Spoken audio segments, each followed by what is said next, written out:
Buena tarde, noche para todas las personas que nos acompañan por las diferentes redes y medios de difusión de la Fundación Excelencia, Liderazgo y Transformación.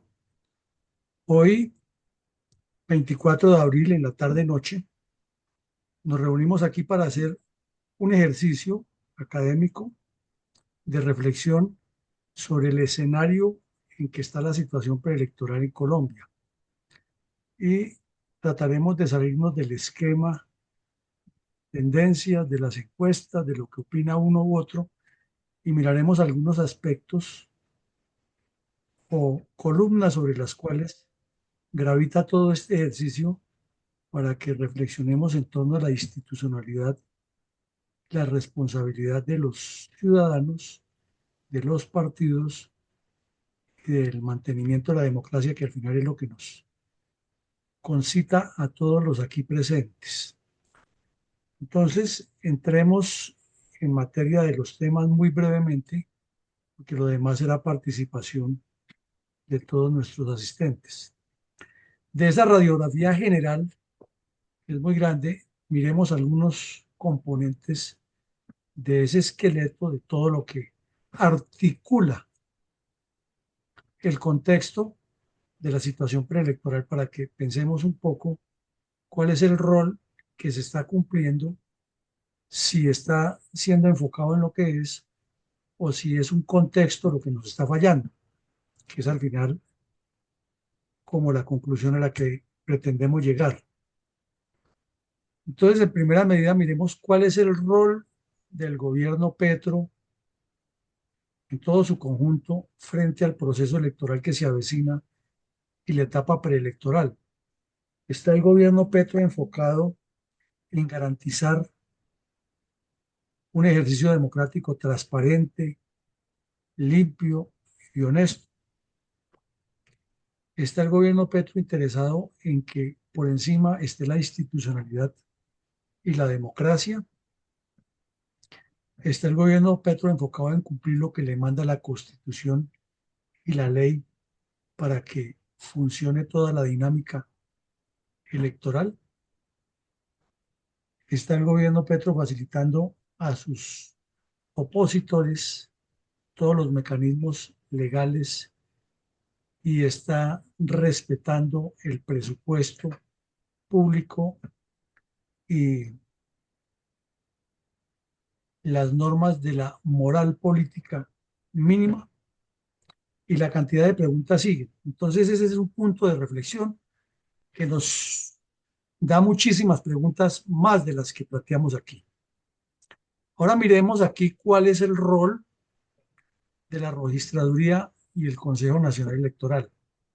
Hemos escuchado al registrador varias veces quejarse que si pasa X o Y cosa, no habría elecciones o habría unas limitaciones porque el presupuesto no alcanza. Comienzan a circular en las redes sociales un montón de comentarios que Petro está interesado en sabotear la registraduría para que no haya elecciones, etcétera. Y lo mismo el Consejo Nacional Electoral, como juez supremo de los procesos electorales, qué rol está cumpliendo. Entonces también vendrían N preguntas respecto a eso. Si ese rol que está cumpliendo esa institución electoral en su contexto, Registraduría y Consejo Nacional Electoral, está cumpliendo lo que le corresponde o no, si está facilitándole a la oposición y a los diversos grupos de ciudadanos, si las normas que tiene para que el proceso son las adecuadas, pues si está cumpliendo con su tarea mínima de garantizar la transparencia electoral, etcétera. Otro vector que nos surge aquí para analizar es el rol de los partidos políticos. Y aquí sí surgen preguntas a granel y por toneladas, por kilómetros.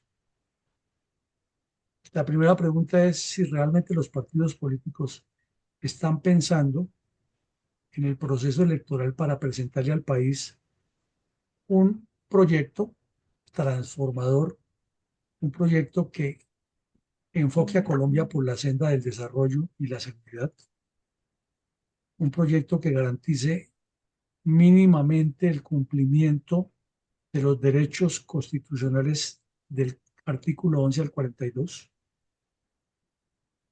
un proyecto de Estado que garantice mínimamente el cumplimiento de toda la normativa que deben acatar las instancias públicas en el ejercicio de la democracia, un proyecto que por primera vez posicione a los partidos políticos como el sostén de la democracia y no como los comerciantes de votos que son. Y la lista sigue. Bueno, entonces, miremos ahora si los medios de comunicación en este escenario que estamos viviendo actualmente de tanta incertidumbre, conflictividad, desazón, manipulaciones, influencias externas, violencia terrorista, politiquería y mil lacras más. Si los medios de comunicación están enfocados realmente en tratar de hacer una sindéresis de la problemática que está viviendo Colombia y los potenciales escenarios a los que podemos llegar como consecuencia de lo que está pasando, o están cumpliendo medianamente lo que tradicionalmente se ha hecho, que es informar los sucesos como corresponden, entrevistar analistas, hacer comentarios y convertir a veces como en un costurero muchos de los programas, porque terminan dos o tres personas hablando de lo divino o lo humano. Eso ocurre mucho en la radio. La televisión por el tiempo es más medido, pero en la radio hacen un comentario y entonces la periodista o el periodista que está ahí terminan hablando de todo lo divino y lo humano y, y al final eso es palabra de Dios, ¿no? Entonces, si los medios de comunicación están enfocados en ese examen profundo y crítico, que son el cuarto poder, y la prensa, pues, sobre todo en la época de hace 30, 40 años, 50 años, los editoriales hasta tumbaban gobiernos o los ponían en jaque.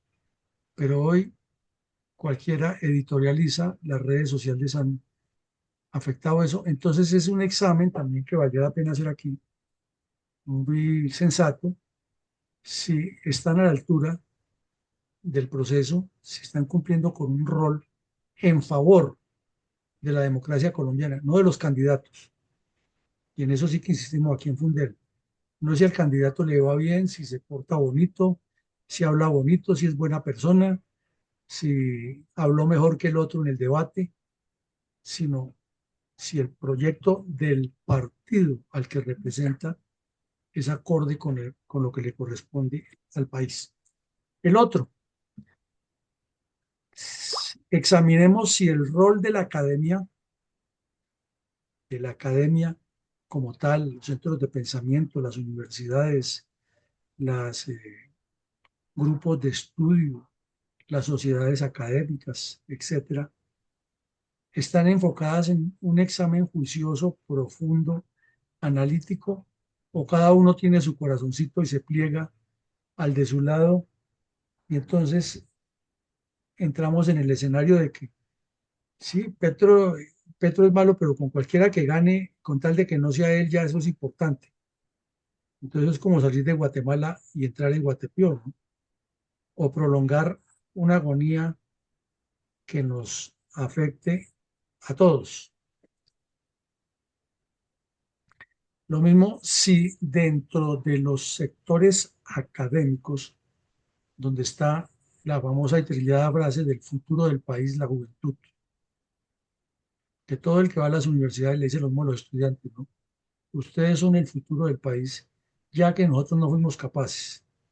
Entonces, si dentro de las universidades se le está dando enfoque a nuestros jóvenes, claro, eso comienza desde la casa, ¿no? Pues aquí se le carga a la universidad o a los centros de estudios. Se le está dando un enfoque prospectivo, proactivo, constructivo, o está una alta carga, una dosis pesada de esa polarización de unos y otros, incitando a la confrontación. Bueno, pero el examen sigue. ¿Y cuál es el rol de la sociedad civil en general? Seguimos siendo ignaros en política, seguimos desconociendo a profundidad lo más mínimo que es la obligación que nos asiste como ciudadanos de participar como mínimo depositando el voto concienzudamente.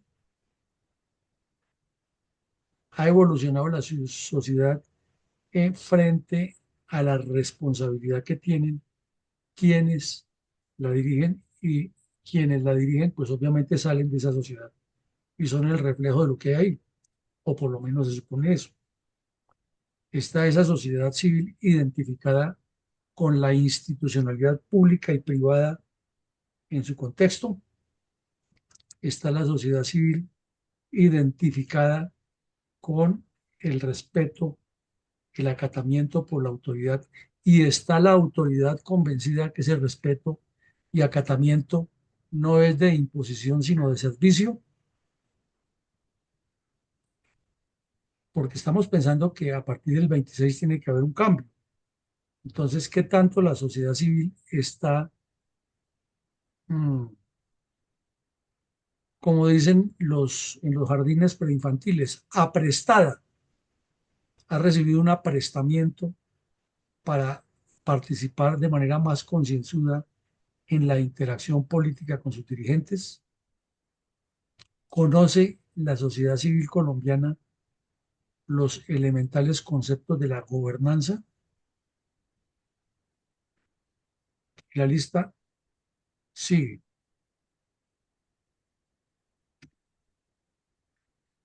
Ahora miremos cuál es el rol del Congreso de la República. ¿Lo está cumpliendo?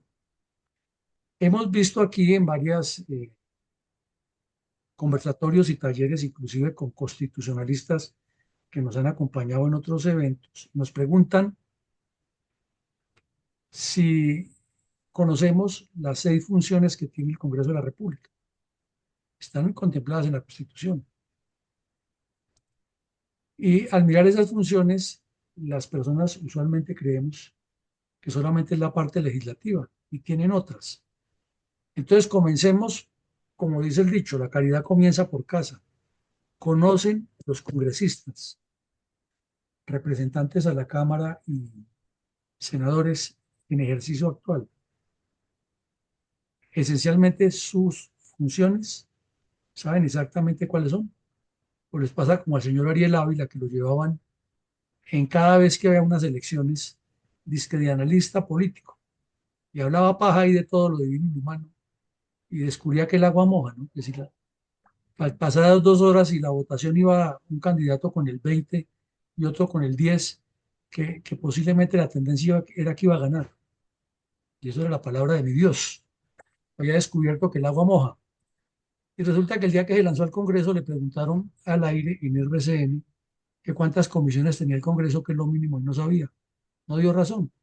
Y lo mismo por allá otra señora que dice que ella fuma marihuana y que así se inspira más, una de apellido Borda, que es profesora de una universidad, también era candidata al Congreso y le hicieron la misma pregunta y tampoco sabía, y era es que la directora de Ciencia Política de la Universidad de los Andes. Imagínense, si la directora de Ciencia Política de los Andes no sabía cuáles son las comisiones del Congreso de la República y fuera de eso aspiraba a ser congresista, de ahí para allá imaginemos que serán esos alumnos. Sí se dice que el estudiante es el reflejo del profesor. Bueno, entonces, volviendo a los señores congresistas, ¿será que esos señores están cumpliendo con el rol que les corresponde en una de sus funciones, que es hacerle el proceso jurídico al presidente de la República cuando se presenten quejas de ciudadanos o de entidades o de instituciones o de funcionarios públicos contra la conducta del presidente? ¿Están cumpliendo con la veeduría que le establece la ley para que el presupuesto nacional y otras actividades del gobierno tengan un control serio, o están utilizando eso por politiquería? Están encima el Congreso de la República de todo lo que se dice que está haciendo el señor Petro para acomodar a sus alfiles y hasta para quedarse en el poder. ¿El Congreso de la República está a la altura trancando eso o está siendo parte del problema? Y finalmente, de los muchos, porque aquí caben otros roles, pero quedémonos ahí para el análisis de hoy. El rol de los organismos de control, que llaman las IAS. Están cumpliendo esas IAS en todo lo que se escenifica alrededor de las elecciones que vienen, cuando ya hay denuncias que se están iniciando los trasteos de votos, que ya están llevando gente a matricular en otra parte para que vote en ese sitio, cuando se sabe que las FARC y el ELN están haciendo campaña por determinados candidatos en sus regiones, eh, cuando en los partidos políticos generalmente nunca hay transparencia con los recursos que mensualmente les gira el gobierno nacional, cuando se dice abiertamente que el presupuesto está mm, insuficiente, pero que en los bancos hay una cantidad de dinero que el señor Petro no ha querido gastar porque lo está amarrando ahí para hacer una cantidad de politiquería y de corrupción ya cuando entre la recta final de las elecciones para favorecerse él o a los de su clase. Máxime que se dice que Petro está buscando una constituyente sí o sí, comenzando por la consulta popular. Están los organismos de control ejerciendo la vigilancia sobre todos los funcionarios públicos para que no vayan a prestarse todos estamentos del Estado y vulnerar la constitucionalidad en favor de alguien. Entonces, con toda esta cantidad de reflexiones, comencemos, mi coronel Alarcón, con los presentes y vamos en la primera pregunta, son dos o tres, depende del tiempo, como no alcance, es que tomemos para el primer análisis el punto número uno, el rol del gobierno Petro, el punto número seis, el rol de la sociedad civil en general, y el siete, el Congreso de la República. Entonces, cada uno de nosotros va a dar su concepto de cómo ve la actuación de esas tres instancias, el gobierno Petro en su conjunto, la sociedad civil en general y el Congreso de la República en un escenario tan enredado y de tanta incertidumbre como el que hay para las elecciones del 26. Adelante, mi coronel. ¿Cómo no, mi coronel? Entonces, buenas noches, tardes para los que no he podido saludar en el día de hoy. Entonces, los puntos uno, 6 y 7, mi coronel, vamos a darle la palabra entonces a mi coronel Ramiro Saldaña. Adelante, por favor. Buenas noches, mi coronel Alarcón, mi coronel Villamarín, compañeros de esta aula máxima virtual de Fundel sobre educación continuada, en este caso el tema de la radiografía general en nuestro estado y frente a las próximas elecciones. Entré un poco tarde. Con respecto al punto número uno, definitivamente no. ¿Y por qué no?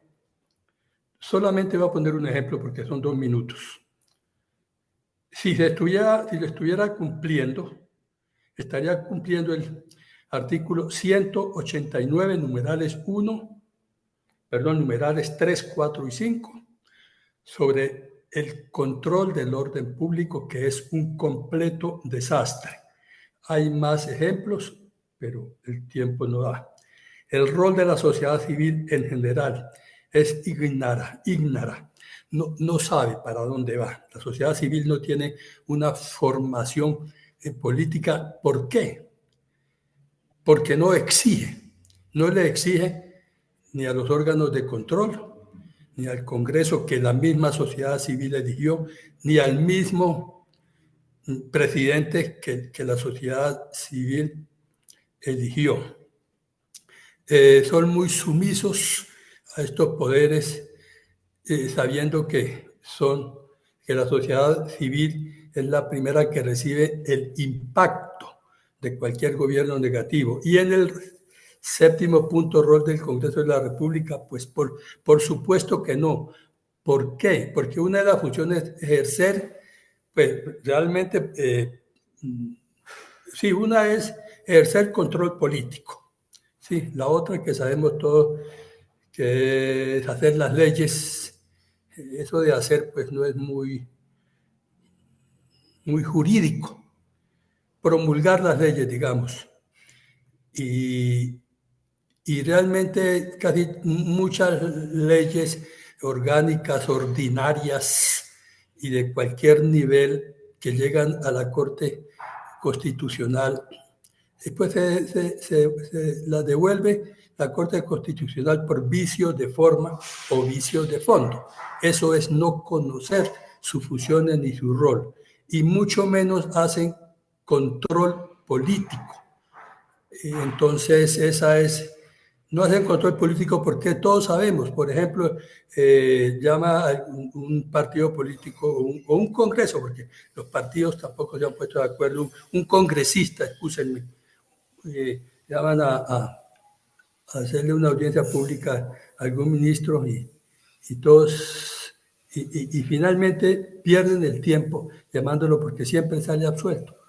¿Por qué? Porque no hay unos fundamentos jurídicos para haberlo llamado a esa audiencia y control. Muchas gracias. Muchas gracias a usted, mi coronel. Adelante, por favor, mi coronel Iván González. Gracias, mi coronel, y buenas noches para todos. Pues haciendo una evaluación de el trabajo, la actividad del rol del gobierno Petro, no encontramos ninguna acción del Congreso, porque pues está haciendo todo lo que quiere, violando normas, desacatando al Poder Judicial, tergiversando y actuando en forma de, como si se tratara de una propiedad privada, simplemente por caprichos y por circunstancias y apreciaciones, y malgastando sobre todo en forma exorbitante el presupuesto nacional. Entonces, esa auditoría que debe ejercer el Congreso sobre el gobierno Petro es totalmente nula.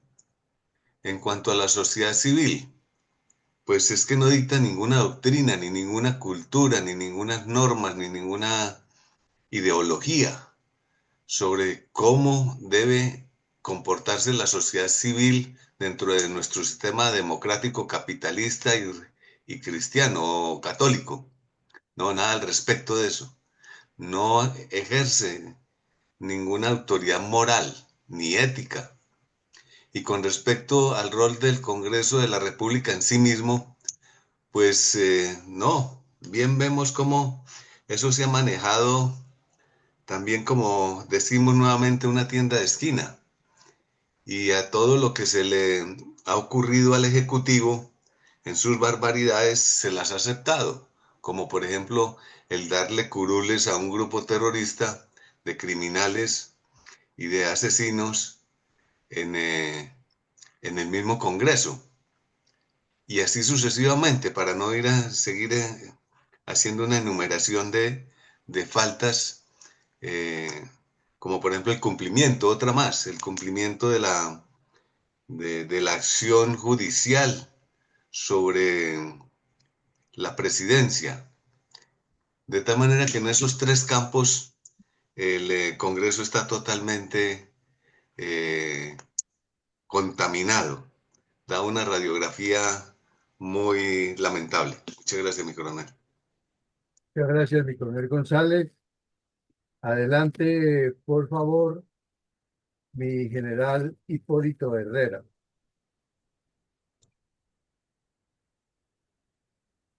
Buenas noches, mi coronel.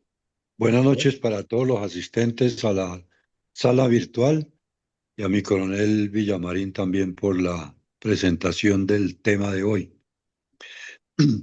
Pues realmente los tres puntos que corresponde analizar en este aspecto, tanto del gobierno como de la sociedad en general y lógicamente del órgano legislativo, pues definitivamente estamos en un estado de no cumplimiento en general, porque desde para mí, en el punto inicial del gobierno Petro, desde el momento en que se realizó por subrepticia persona acuerdos con delincuentes, el famoso acuerdo de la picota, y desde luego con el tema de la destrucción total de la institucionalidad, partiendo especialmente de la fuerza pública, prohibiciones de intervención, reducción sistemática de los recursos, del aspecto de la legalidad y del aspecto estructural y del número de personal, pues necesariamente pareciera que estamos en un estado de anarquía. Anarquía donde no hay gobierno. Escuchaba esta mañana una, un video de la periodista María Jimena Duzán al respecto de un comentario de la carta del ex ministro de Relaciones Exteriores, donde ella leía la carta que en el mes de septiembre del 2023, casi que en los mismos términos del exministro, relacionaba de las debilidades, las dificultades y las irregularidades del gobierno. Entonces hablaba precisamente del desgobierno. De modo que hoy estamos en un estado de incertidumbre, de crisis, de odio, de incertidumbre, de violencia, de crimen organizado, de injerencia del crimen organizado, donde no tenemos autoridad, donde no tenemos gobierno, donde no tenemos legitimidad, porque pues desafortunadamente por ese estado de anarquía que le han impuesto a toda la sociedad y a la institucionalidad y a los gremios, pues esto es un desastre definitivamente. Hasta el momento creería que no nos damos cuenta la sociedad ni la institucionalidad del grave efecto boomerang que está generando la situación, porque como ya lo han comentado, no estamos conscientes la sociedad de lo que está sucediendo.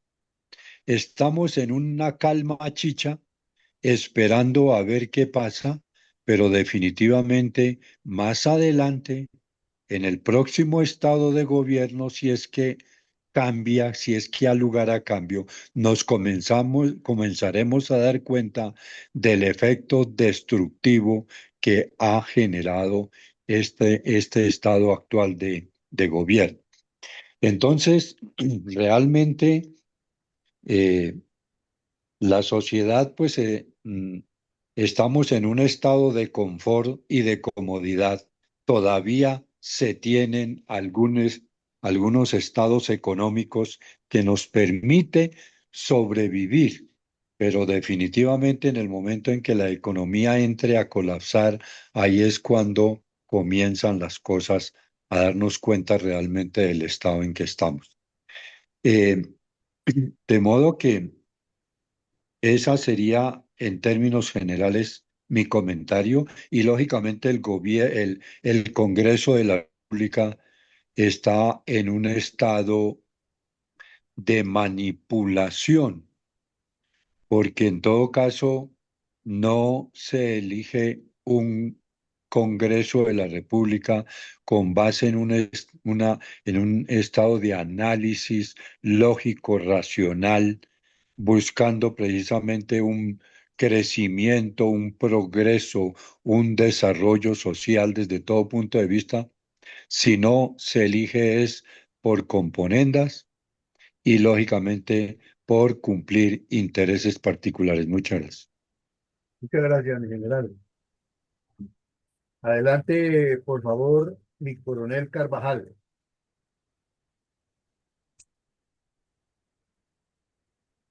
Gracias. Buenas noches para la sala. En cuanto al rol del gobierno, no está siendo transparente por cuanto ha generado una polarización en la sociedad civil que incita es a la violencia, a la confrontación. Todo lo anterior va en perjuicio de la transparencia democrática. En cuanto al rol de la sociedad civil, se ve a una sociedad, se ve a gran parte de la sociedad civil como indiferente. No se aprecia una alta conciencia sobre la importancia del voto. Al parecer se ve que es una sociedad civil que no se identifica con las instituciones. En cuanto al rol del Congreso, se ve un Congreso ajeno de espaldas a las realidades del país. Es al Congreso de la República a quien le corresponde llamarle la atención al presidente en su deber de control político al Ejecutivo. Es el Congreso quien debe actuar contra los abusos de poder del presidente antes que las Cortes. No es de buen recibo que sean las Cortes las que tengan que actuar primero en contra del Ejecutivo cuando el Ejecutivo comete irrespetos, abusos, errores y omisiones. Muchas gracias. Muchas gracias, mi coronel Carvajal. Pues los tres puntos casi que están cumpliendo la misma situación. Solo escuchamos quejas, el mismo gobierno se queja, la sociedad civil se queja, el Congreso se queja, nadie cumple y no hay quien les haga exigir o les exija su cumplimiento. Están todos en estado llena bolsillo, viendo a ver qué les van a dar para votar en favor, para votar en contra, pero relativamente preparados para el futuro, para las elecciones. No se ve, vislumbra nada. Mi coronel Villamarín, hemos pasado todas las intervenciones de los presentes. Vamos entonces con la nueva pregunta. Bueno, la nueva pregunta es, dentro de este gran escenario que estamos mirando para escoger algunos puntos, vamos a un escenario específico dentro de un gran escenario. Es un supuesto, pero como se trata de generar debate y argumentar, valga la redundancia, con argumentos, hay un debate hipotético en el cual usted está, cada uno de nosotros está. Y hay un grupo de docentes universitarios, rectores, decanos, etcétera, que están argumentando lo siguiente, que es que ante este desorden que hay en el país, ellos no pueden hacer nada distinto a dejar el libre flujo de la comunicación, porque tomar partido por un lado o por el otro, o enfocar ideas concretas, se matricularía de alguna manera con la política, y que definitivamente ellos son simplemente un vehículo para llevar y traer, pero que no se van a comprometer con el destino del país. Usted, como ciudadano que está ahí, no va a estar de acuerdo con esa postura y tiene que argumentar a fondo razones por las cuales la academia sí tiene que meterle la mano a fondo a esto en búsqueda del desarrollo del país. Es un escenario hipotético, pero de eso se trata, de ser prospectivos y de mirar adelante para tratar de encajarnos todos dentro de unos procesos que nos favorezcan. Adelante, mi coronel. ¿Cómo no, mi coronel? Entonces, en esta oportunidad le vamos a dar la palabra primariamente a mi coronel Iván González. Por favor, adelante. Gracias, mi coronel. Pues me parece totalmente anacrónico que el campo académico esté argumentando de que no debe tomar partido por ni matricularse con la política, ni con ningún partido específico.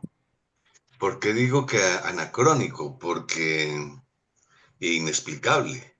Porque entonces, ¿para qué tiene cátedras de política, de geopolítica, de cátedras sociales, de humanidades, etcétera? Pues si la academia quiere ser un campo de ideas, de argumentos, de libre pensamiento, de un depósito generador de recomendaciones sociales, ideológicas, filosóficas y hasta teológicas, pues tiene que involucrarse en los asuntos de la política actual nacional. Y bueno, está muy bien de que una determinada universidad no tome partido o polarice en un partido específico de los que existen actualmente, porque se volvería pues partidista. Pero es que no podemos entender entonces, si no quiere ser partidista, por qué pregona y por qué adoctrina tanto en las ideologías marxistas, comunistas, socialistas.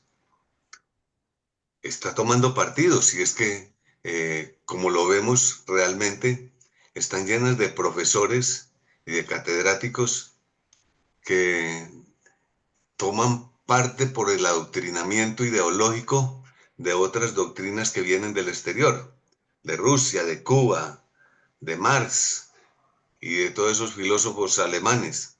Entonces, Pero le doy la eh, palabra. la universidad es anacrónica si se quiere considerar totalmente inmune y aparte a las discusiones ideológicas políticas. Gracias, mi coronel. Muchas gracias, mi coronel González. Adelante, por favor, mi coronel Saldaña. Sí, mi coronel. No, pues a mí me parecería también inaudito que la academia no interviniera en política. Es que la política es una necesidad sentida de cualquier país. Uno debe nacer respirando política y morirse respirando política en cualquier escenario, en particular en la academia. Pues uno no puede concebir que un ingeniero, un médico, un científico se encierre en una burbuja a hacer lo suyo y descuide el resto. Pues no está cumpliendo con su deber, mucho menos una universidad. Es que en las universidades justamente lo primero que debe estar por delante de todo debe ser una cátedra, inclusive que se llame política. Es que política no es hacerle propaganda a un partido político. Ese concepto está errado cuando se piensa que hacer política es estar uno necesariamente con una ideología o con un partido. Sí, y digamos una ideología democrática o una ideología comunista. No. Las aulas de un claustro desde primaria hasta la universidad y posgrados en general deben estar encaminados a la política. Ese sería mi discurso. Si yo estuviera frente a un rector de una universidad, ese sería mi discurso. Pensaría que no está cumpliendo el objetivo principal la universidad, cualquiera que sea. Gracias. Muchas gracias, mi coronel. Mi general Herrera, adelante, por favor. Muchas gracias, mi coronel. Pues definitivamente en este caso en particular, muy importante la traer este aspecto de la academia. Si bien es cierto, de alguna manera diría que no estrictamente intervenga en política, eh, porque definitivamente para mí en estos tiempos la educación se ha convertido lo mismo que la economía y la seguridad en una de las mayores prioridades. No se ha constituido, sino que se está verdaderamente reconociendo como una de las verdaderas prioridades de los países y de las sociedades. La academia definitivamente es la balanza a través de una educación de calidad que se les justificaría y utilizando la ciencia, la tecnología y la innovación son el medio que le van a permitir al país y a la sociedad un crecimiento, un desarrollo y un progreso económico, social y lógicamente resolver todas las necesidades básicas del país y de la sociedad. Entonces, desde ese punto de vista, estrictamente no es intervenir en política, sino cumplir con esa condición social para lo que está hecha. Precisamente darle, como se diría en el aspecto de la doctrina religiosa o cristiana, enseñarle y darle al ciudadano los medios, los argumentos, el anzuelo para pescar y enseñarlo a pescar.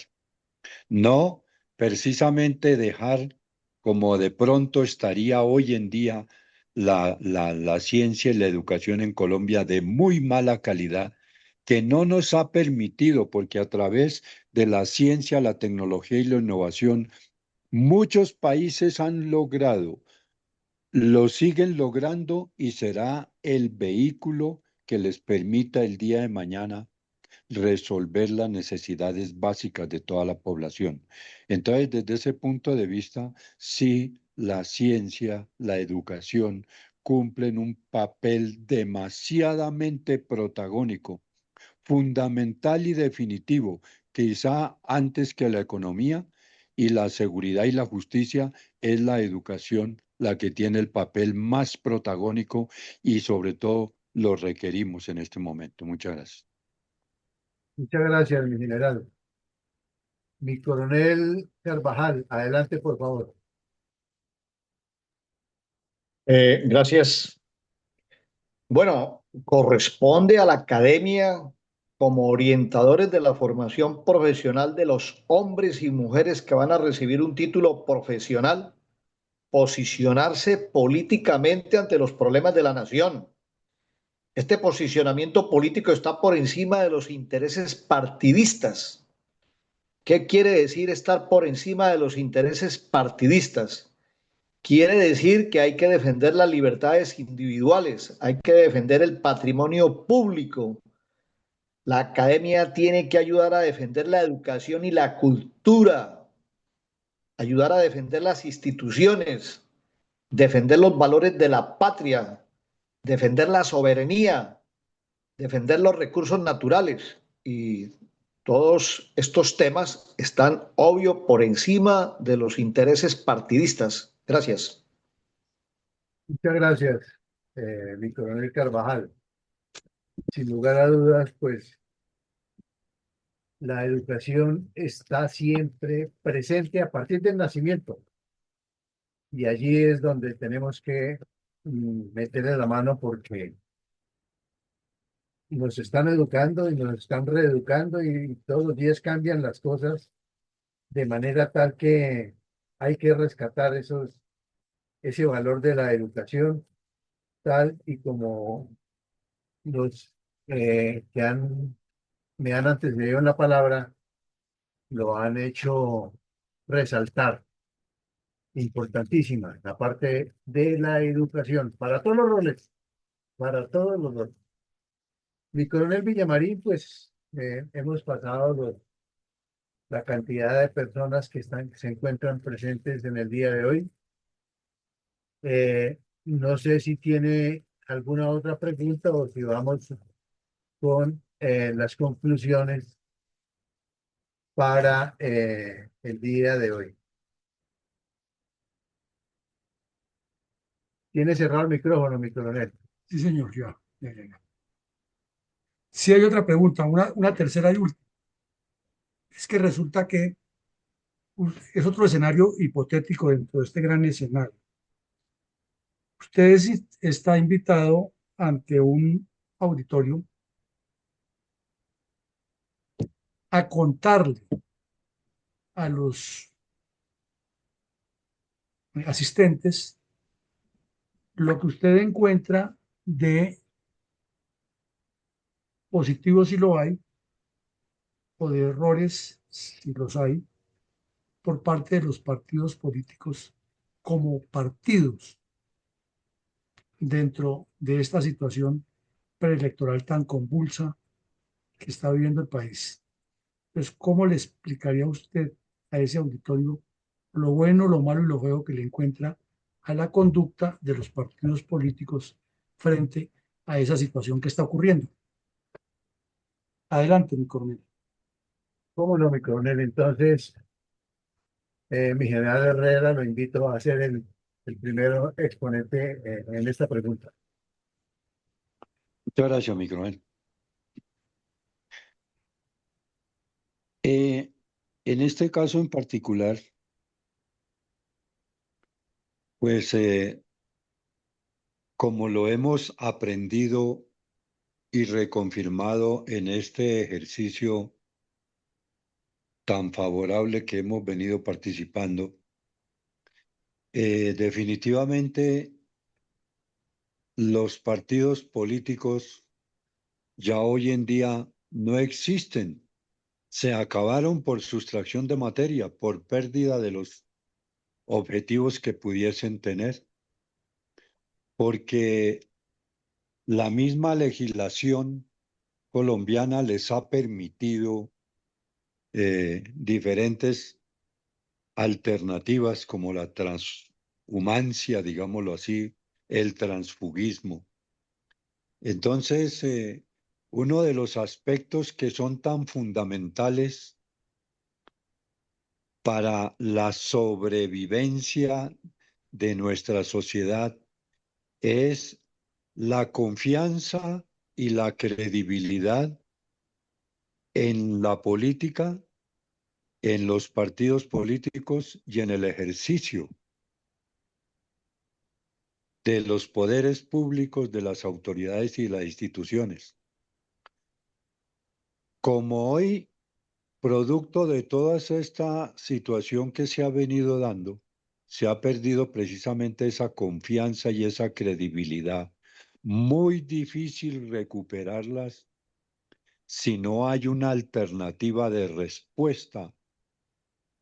Pues en todo caso es que vamos cada día yendo hacia atrás. Entonces, en este sentido, precisamente la sociedad en gran parte, y lo hemos podido comprobar, que de los 40 millones más o menos de electores que tiene el país, no participa más allá escasamente de un 50%.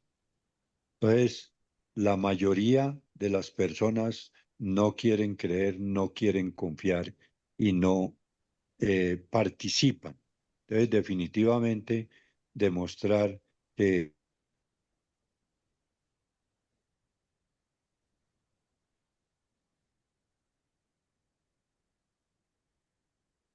Gracias, mi general. La última parte no la escuchamos.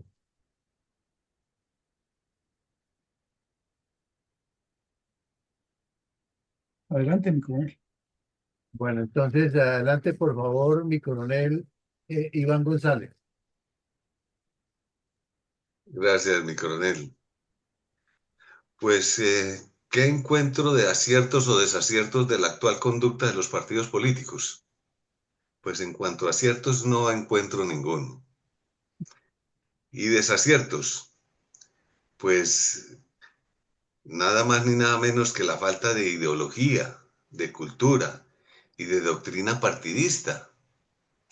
Es que no se ve ningún fondo en el pensamiento de cada partido. Y además con esa cantidad de partidos, entonces ya no hay, sí, ya no hay cultura partidista, sino simplemente una mesnada ahí de gente que quiere ofrecer alguna alternativa ideológica, pero de ello no tiene nada. De por sí, otro desacierto es que no hay proyectos, no hay partidos con proyectos, programas, planes, estrategia, futurismo, fondo que se pueda inducir en la población para orientarla en una dirección centralizada, unificada, para unir esfuerzos. Otro es la cultura de indiferencia ante los errores del Ejecutivo. Los partidos están totalmente indiferentes eh,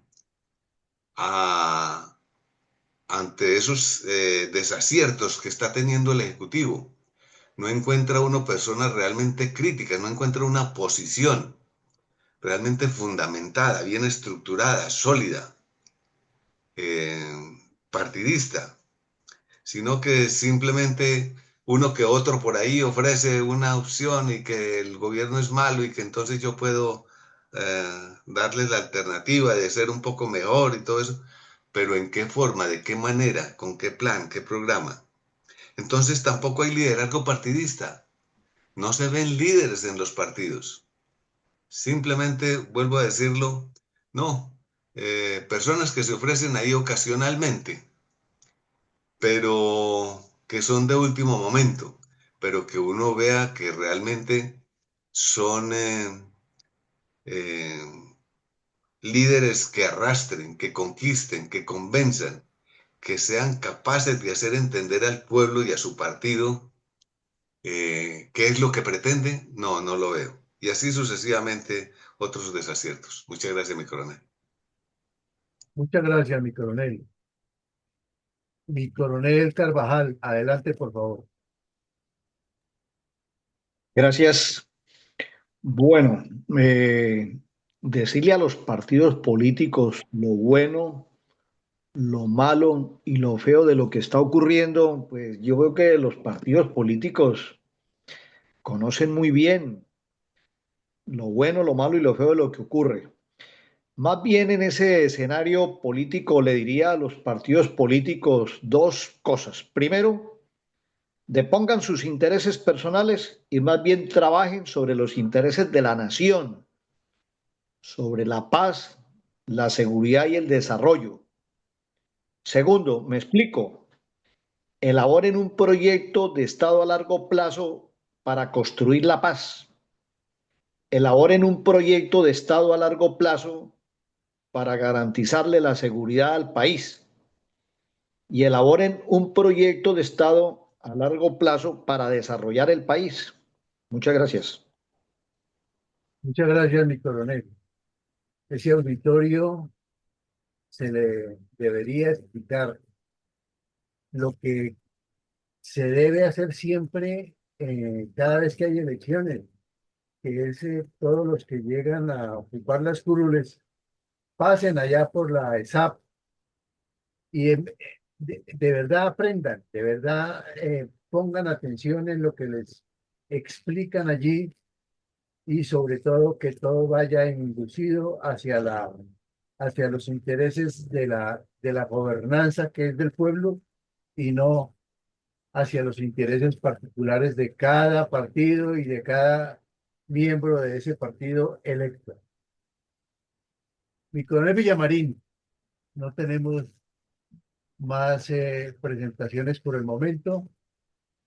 Quedamos entonces en resumen, las conclusiones del día de hoy y la bendición para también esta noche. Adelante, por favor, mi coronel.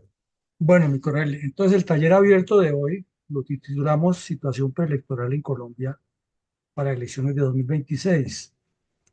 Y en la introducción al ejercicio hicimos claridad que no se trataba de comenzar a mirar lo que todo el mundo hace, que la primera encuesta dijo y que la tendencia y que en la época de las elecciones de tal año la tendencia marcó así, los resultados finales fueron asá, porque eso es repetir y llover sobre mojado, pero no aportar, nos parece, no aportar nada de fondo a la solución del problema, no encontrarle caminos.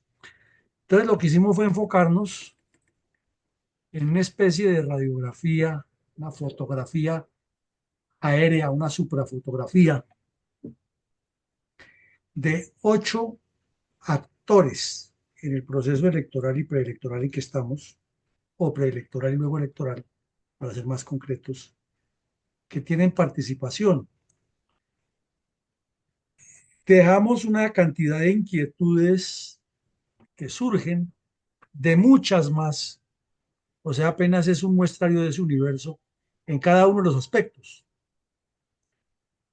Y luego ya pedimos la participación de todos ustedes con 3 preguntas específicas sobre lo tratado.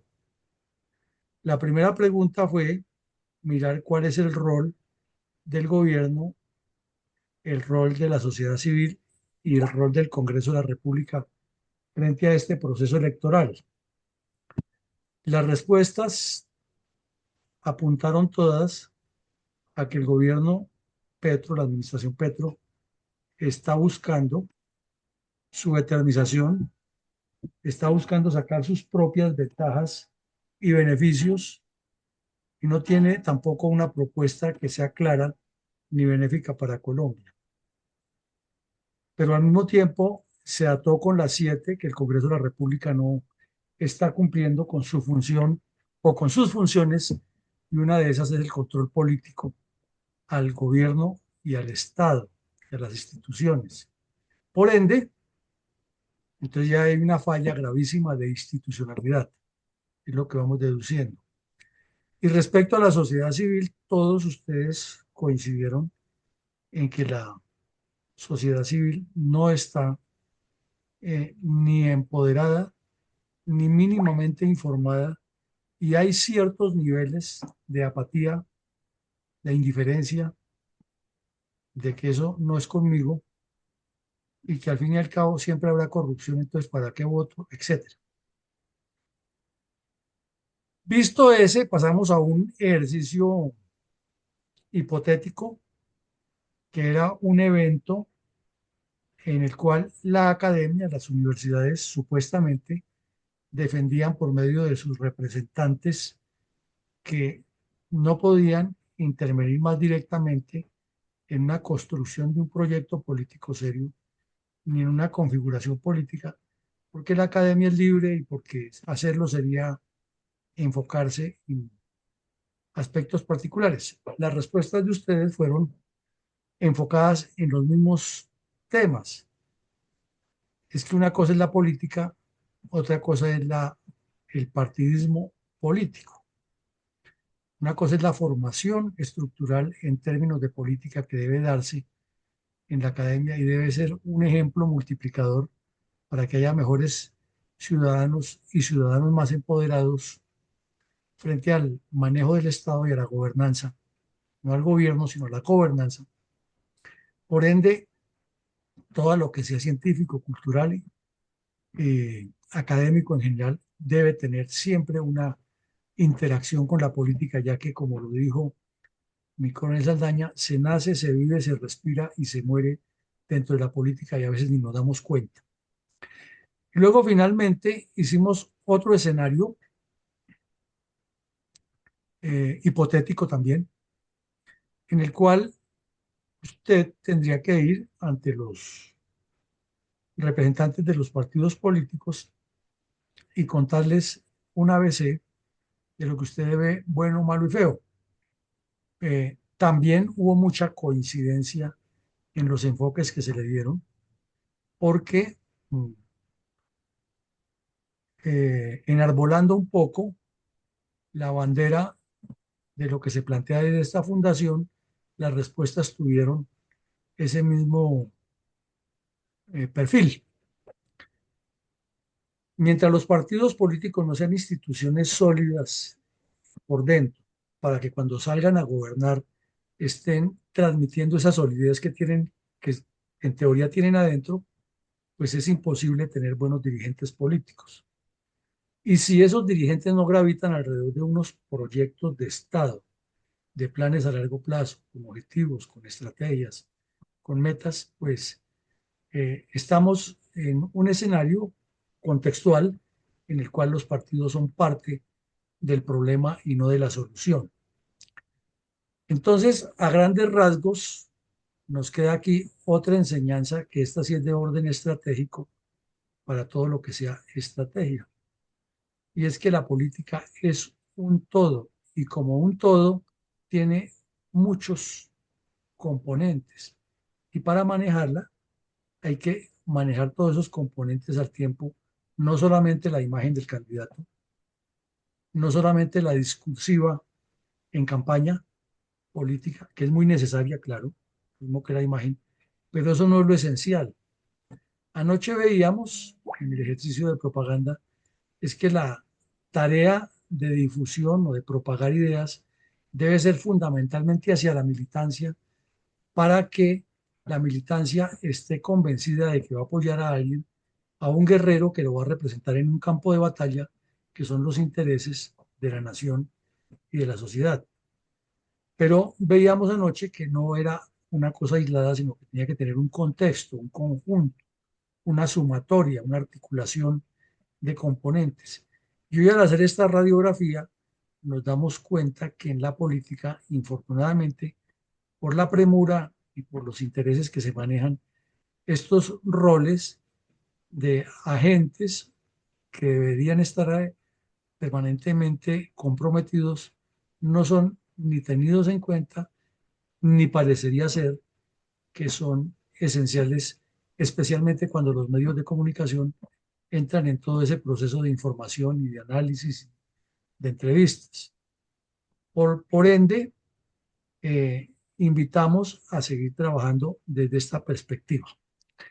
Mañana tendremos, como lo anunciamos ya, un conversatorio con el historiador Eduardo Patiño, que nos va a contar en detalle en qué consistió lo que llaman el neoliberalismo del señor César Gaviria, y desde luego cómo ha apuntado hacia la situación que vive Colombia, y que hagamos todos unas reflexiones respecto a eso, porque lo común es que la gente hable de que esto lo hizo, que es malo, que la ventanilla siniestra del señor López Miquelsen, y se les pregunta qué es la ventanilla siniestra, no saben contestar o contestan a medias.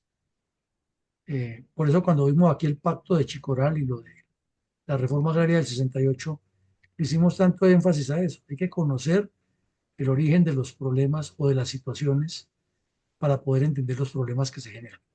A todos, muchísimas gracias, una feliz noche y que Dios nos siga acompañando, y nos vemos mañana.